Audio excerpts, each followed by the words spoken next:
চুয়াডাঙ্গার ডুগডুগি কলোনি পাড়ায় অভিযান চালিয়ে প্রায় 1,21,00,000 টাকার 5টি স্বর্ণের বারসহ এক যুবককে আটক করেছে বিজিবি। এ সময় তার ব্যবহৃত একটি মোটরসাইকেলও জব্দ করা হয়। তোমার কাছে কতগুলো ছিল মোট?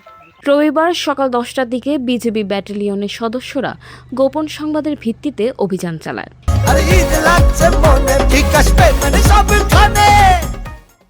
সে সময় একটি যুবক মোটরসাইকেলে করে যাওয়ার সময় বিজিবি সদস্যরা তাকে থামার সংকেত দিলে তিনি পালানোর চেষ্টা করেন।